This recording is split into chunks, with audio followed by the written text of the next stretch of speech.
Assalamualaikum warahmatullahi wabarakatuh. Perkenalkan, nama saya Altaf Najib Afifah dengan NIM 2510802066. Pada kesempatan kali ini, saya akan menjelaskan mengenai penerapan integral dalam ekonomi. Di dalam dunia ekonomi, integral itu digunakan untuk membantu menghitung dan menganalisis berbagai aktivitas ekonomi. Penerapan integral itu tidak hanya berupa perhitungan rumus, tetapi juga dapat digunakan untuk membantu perusahaan dan pelaku ekonomi dalam mengambil keputusan. Beberapa penerapan integral dalam ekonomi yaitu ada fungsi biaya, fungsi penerimaan, surplus konsumen, surplus produsen, dan keseimbangan pasar. Nah, yang pertama kita akan membahas tentang penerapan integral pada fungsi biaya. Di dalam kegiatan produksi, perusahaan dapat mengeluarkan biaya untuk menghasilkan barang. Biaya tersebut dapat berupa biaya bahan baku, biaya tenaga kerja, biaya listrik, biaya distribusi, dan biaya operasional lainnya. Di dalam ekonomi terdapat istilah marginal cost atau yang disebut dengan MC, yaitu tambahan biaya ketika jumlah produksi ini bertambah. Untuk mencari biaya total, itu digunakan dengan integral. Contoh rumusnya, TC sama dengan integral MC terhadap DQ. Contoh yang pertama itu usaha makanan. Misalnya sebuah usaha makanan memiliki biaya integral MC sama dengan 20 ditambah 4Q. Artinya, ketika jumlah produksi makanan meningkat, biaya tambahan yang dikeluarkan itu juga meningkat. Maka, TC sama dengan integral 20 ditambah 4Q DQ.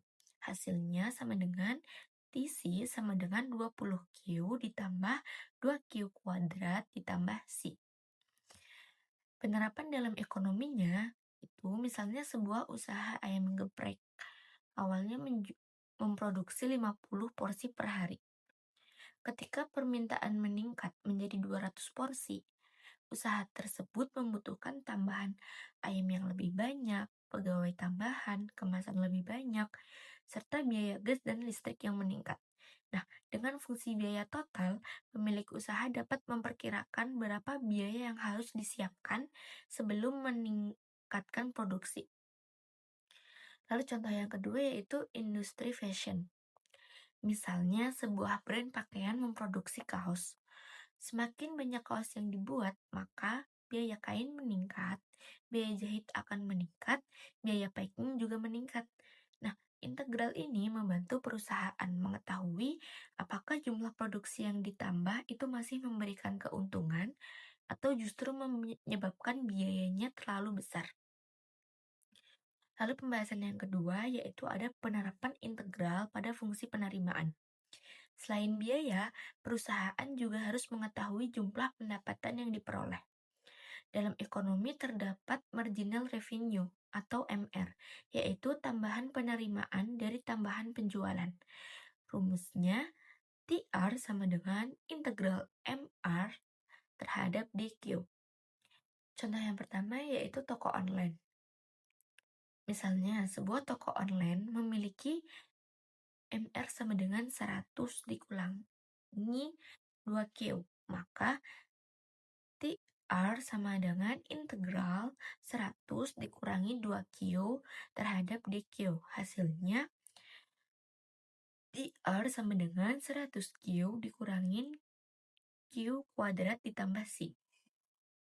Penerapan ekonominya, misalkan sebuah toko online menjual skincare. Nah, ketika jumlah produk yang terjual itu meningkat, pemilik usaha juga ingin mengetahui berapa total pendapatan, lalu apakah promosi itu berhasil atau tidak, dan apakah penjualan ini sudah maksimal. Nah, dengan menghitung penerimaan total, keputusan bisnis dapat dibuat lebih tepat. Lalu contoh yang kedua itu ada bisnis minuman. Ya, misalnya sebuah kedai kopi menjual 100 gelas per hari. Pemilik ingin menambah produksi menjadi 300 gelas.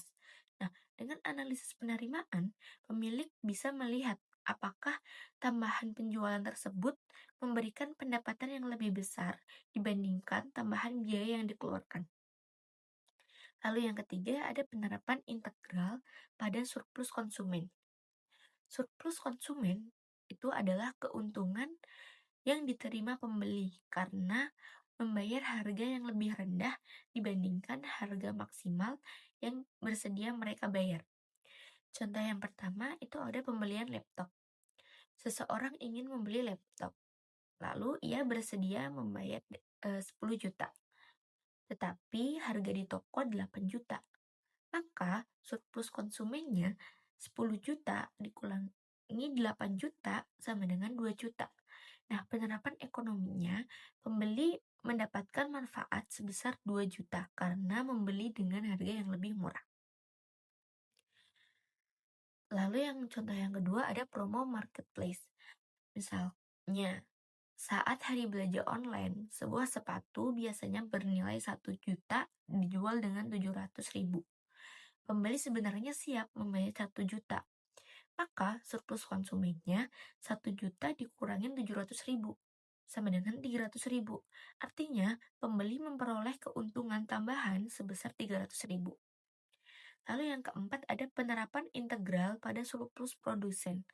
Surplus produsen adalah keuntungan tambahan yang diperoleh penjual ketika harga pasar lebih tinggi daripada harga minimum yang mereka inginkan.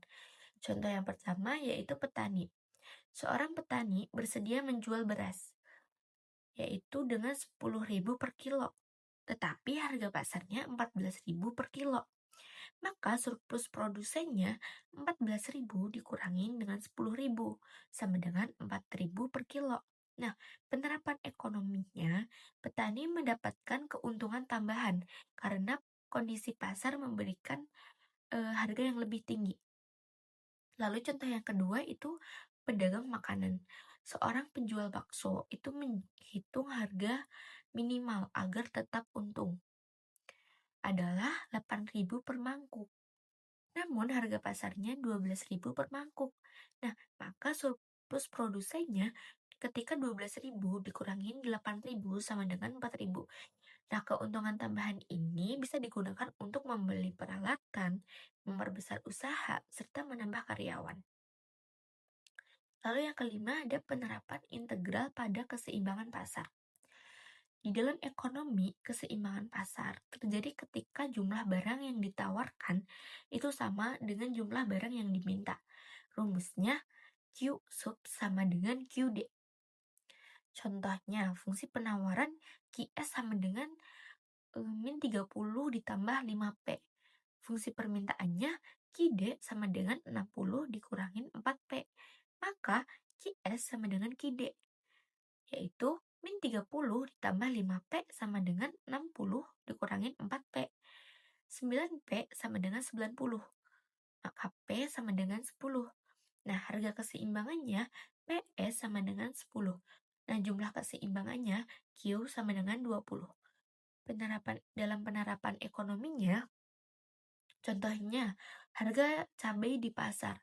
Ketika harga cabai terlalu tinggi, maka konsumen mengurangi pembelian dan permintaan menurun.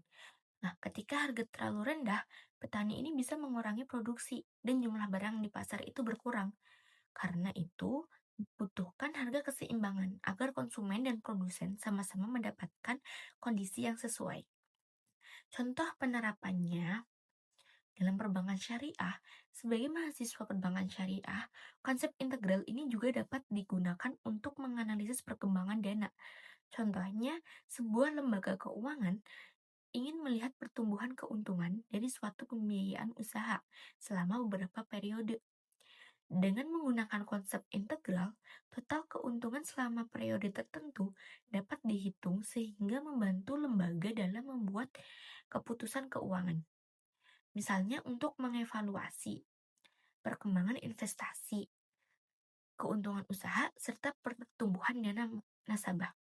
Jadi kesimpulannya, dari penjelasan tersebut dapat disimpulkan bahwa integral ini memiliki banyak penerapan dalam ekonomi. Nah, integral itu membantu dalam menghitung biaya produksi, menghitung pendapatan perusahaan, mengetahui keuntungan konsumen, mengetahui keuntungan produsen, menganalisis keseimbangan pasar, membantu pengambilan keputusan bisnis. Jadi, integral ini bukan hanya teori matematika saja, tetapi juga memiliki manfaat nyata dalam kegiatan ekonomi sehari-hari. Sekian penjelasan dari saya mengenai penerapan integral dalam ekonomi. Terima kasih. Wassalamualaikum warahmatullahi wabarakatuh.